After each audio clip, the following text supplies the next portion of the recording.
Hello, the Pioneer viewers. How are you doing? I hope you are healthy and well. Today, we will analyze and evaluate the developments regarding the Russia-Ukraine war together with you, accompanied by a map. When we look at the latest reports, we see that there are similarities with the reports we've been conveying to you for about a week. The war is almost concentrated on only two fronts. These are the Kherson front and the Donetsk front. On the Kherson front line, Ukrainian troops are continuing all their struggle in order to shift their positions further. Russian troops, on the other hand, despite their persistent intervention, have still not been able to send Ukrainian troops to the west bank of the river. In Donetsk, there is still resistance from the Ukrainian defense forces. However, Russian troops are also carrying out intensive attacks there. We can say that the danger bells are ringing for the Ukrainian defense. So what is the latest situation on the front line? Let's take a look at the developments together.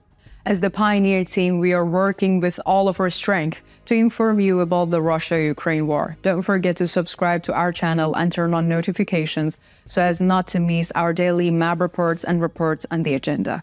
You can also support me and my team by using the super thanks button below the video. This support will make me and my team very pleased. Let's start if you are ready. The Pioneer reports.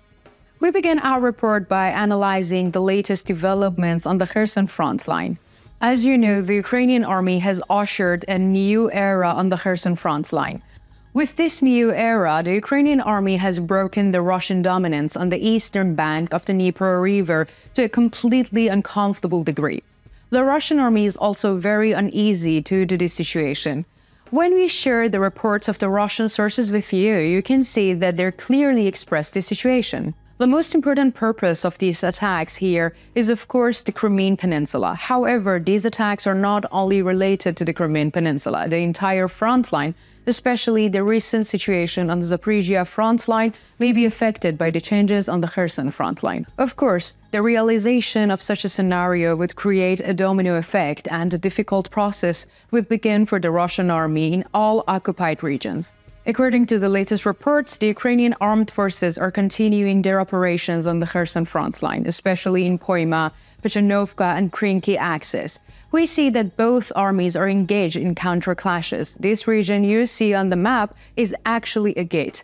We also mentioned this in our previous reports. When the Ukrainian army launches its attacks, it opened the door here. Now it needs to enter through the door. According to the latest reports, there were quite intense clashes in the region. However, today, we have not seen either army making progress, but the lack of artillery support for the Russian army is causing Russian casualties to be higher than Ukrainian casualties.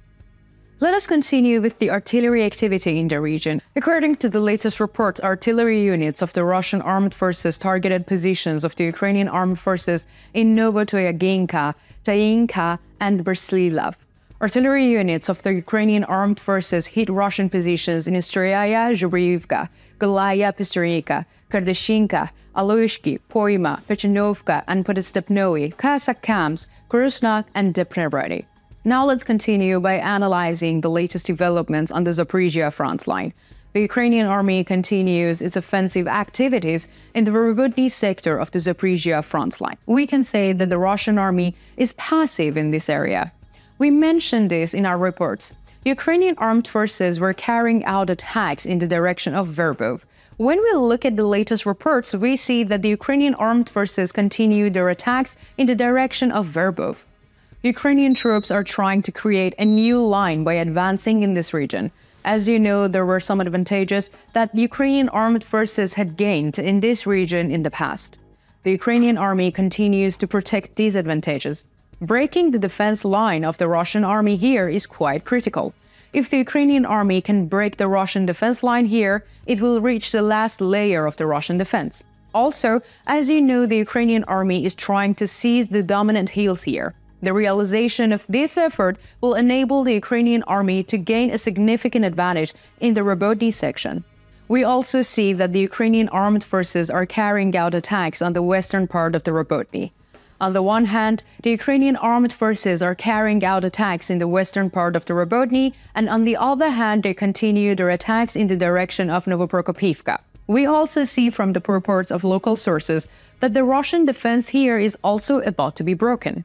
Let's touch on artillery activity in the region. According to the latest reports, Russian artillery units targeted Ukrainian armed forces positions in Kamenskoye, Orikhiv, and Novodanilovka. In turn, Ukrainian artillery targeted Russian positions in Nestroyanka, Slatka, Balka, Ichenko, Novoprokopivka, Pechenichi, Verbov, Novoprokhorovka, and Novofedorovka. Let us also analyze the developments in the Wuhldar sector of the Zaporizhia front line. This area is quieter than the Robotny sector. In the Wuhldar sector, the artillery units of the two armies are mostly engaged in the mutual clashes. According to the latest reports, Russian artillery hit Stromyorsk, Yorkhain, and Makarivka. In turn, artillery units of the Ukrainian armed forces targeted positions of the Russian armed forces in the direction of Zavitny Bozhania, Priyodny, Novodonetsk, and Starmalinka, Volyodny, and Kremenchuk. Let's continue by analyzing the latest developments on the Donetsk front line. As we have already mentioned, the Ukrainian army is in a difficult situation here. Russian attacks in the direction of Avdiivka are quite strong. Here, the Ukrainian defense forces needs to be even more careful and stronger. If the Ukrainian defense force is not a strength, the problem will grow even more. According to the latest reports on the Donetsk front, the Russian armed forces, with the support of the long-range weapons, attacked Novomikhailivka, Marinka, Nevelskoye, Permovskoye, Severnoye in the southeastern and eastern and northern eastern approaches to Avdiivka, Stepnoye, Ocheretin, and Kherson. Among these areas, the Russian troops gained an advantage in Ocheretin and Kherson. Ukrainian troops need to be even more careful here. Let us state the following here, especially the artillery units of the Ukrainian army need to be reinforced. The Russian offensive power here is quite high. It is as if it is such a situation. The Russian army lacks artillery on other fronts, especially on the Kherson front line. It is as if there is a situation. The Russian army lacks artillery on other fronts, especially on the Kherson front line. It is as if the Russian army has gathered all its artillery units on the Donetsk front line. Therefore, Ukrainian troops need to respond in the same way. Only in this way can pressure on the Ukrainian defense forces be broken. We do not see any activity on the Bakhmut front line. So far, there are no new border changes in the region. However, the artillery units of both armies continue to attack each other. What do you think? Do you think the Ukrainian army will be able to advance on the Kherson front line? What do you think about the weaknesses of the Russian defense in the region? Do you think the Russian troops will be able to recover? What do you think about the Ukrainian defense on the Donetsk front line? Do you think the Ukrainian defense forces there will be strengthened? Let me know in the comments. I read and care about all your comments.